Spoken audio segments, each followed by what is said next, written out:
உங்கள் பிரச்சனைகளை கண்ணு முன்னாடி வைக்கவே கூடாது. தீமையை கண் முன்னாடி என்ன செய்ய மாட்டேன், வைக்க மாட்டேன். தீமையை முன்னாடி என்ன செய்யக்கூடாது. உங்களுக்கு இருக்கிற பிரச்சனைகள் பிரச்சனையே அல்ல, ஆண்டவர் அதில் ஜெயத்தை கொடுத்துட்டார். நீங்கள் பிரச்சனையாக பார்க்குற எதுவுமே பிரச்சனை அல்ல, அந்த பிரச்சனையில் உங்களுக்கு ஜெயமாக வச்சிருக்கிறார். நீங்கள் பார்த்தீங்கன்னா அது பிரச்சனையாக என்ன செய்ய மாட்டீங்க, நினைக்க மாட்டீங்க. அது ஒரு ப்ராப்ளமாக என்ன செய்ய மாட்டீங்க, கொண்டு வந்து நிறுத்த மாட்டீங்க. ஆண்டவர் இந்த பிரச்சனை தானே, இதை மாற்றிட்டார், இதில் எனக்கு ஆசீர்வாதத்தை. யோபு அப்படி தான் பேசுகிறார்.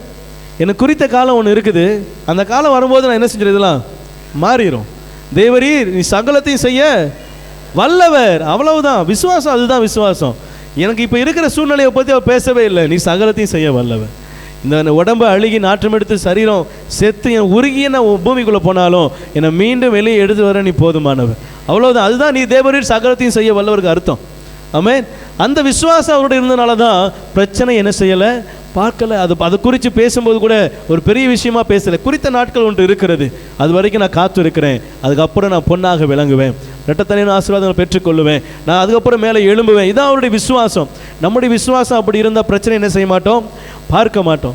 என்னுடைய பிரச்சனைகளை அவர் ஏற்கனவே என்ன செஞ்சிட்டார், பார்த்துட்டார். நீங்கள் உங்கள் பிரச்சனையை பார்க்கறதுக்கு முன்னாடியே உங்களுக்கு பிரச்சனை வருன்றது அவருக்கு எப்போவே என்ன செய்யும், தெரியும். அல்லேலூயா. அதில் தப்பி செல்லுகிற போக்கையும் அவர் காட்ட வல்லவராக இருந்தார். அல்லேலூயா. அவர் வல்லவர். நம்ம தான் என்ன செய்கிறோம், சில நேரங்களில் அந்த பிரச்சனையை நம்முடைய இஷ்டம் போல் என்ன செய்கிறோம், செய்து பார்த்து சில நேரங்களில் அதில் நம்ம தோற்று போய் திருப்பி அப்புறம் கடைசி என்ன செய்கிறோம், ஆண்டவர்கிட்ட வரும். ஆனால் ஆண்டவர் சொல்கிறாரு, உனக்கு பிரச்சனை வரும்போது என்பது எனக்கு என்ன செய்யும், முன்னாடியே தெரியும். அந்த பிரச்சனைக்கு நான் போக்க உனக்கு என்ன செஞ்சுருக்கிறேன், வச்சிருக்கிறேன். நீ என்ன சார்ந்துக்கோ, என்ன பிடிச்சிக்கோ, என்னிடத்துல உன்னை முழுதுமாக ஒப்புக்கொடு. ஆமாம்.